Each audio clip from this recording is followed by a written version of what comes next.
We're living like fish in the water on the internet right now. We don't know, or we're not willing to recognize, that we're soaking in the social structures that we've lived with for hundreds and probably thousands of years in many cases.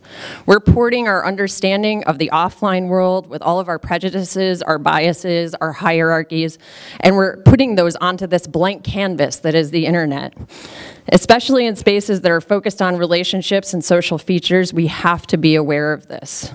Research like that of noted tech rock star Dana Boyd shows that people definitely self-segregate online. Some of you probably learned about this stuff today.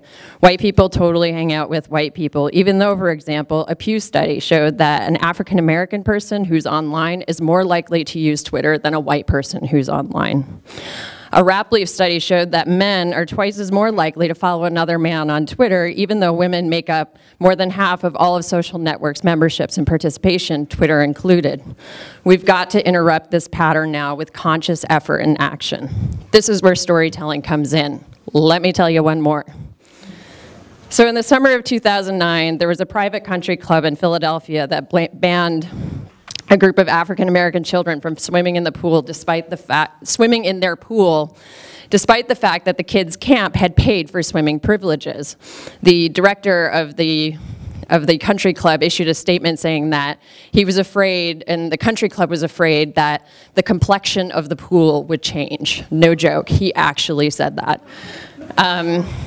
And if you want, there's a wonderful comedian who runs this great podcast called This Week in Blackness. His name is Elon James White. His commentary opened with, "Hi, I'm broadcasting live from 1952. So when I heard about the incident, I signed petitions, I passed the info along, I put the country club's number up, I did all of the right things that I was supposed to do. I talked about it with my friends online and off. But as the dialogue continued, people started to share stories on social networks about the first time that they had been discriminated against as children.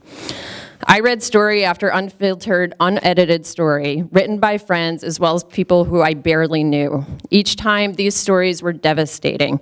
So was the fact that I hadn't heard them before. One of them that I remember very distinctly was a woman who posted about a little boy that she was friends with on the playground, had played with since she could remember, and when they were about 7, he told her that he really liked playing with her on the playground, but he would like her better if she put on her white skin in the morning instead of her brown skin.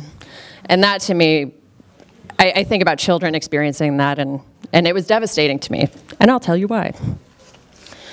I realized that without social media, I probably would have never heard those stories. Or I might have heard one of them, but I would have heard it in isolation from the other ones.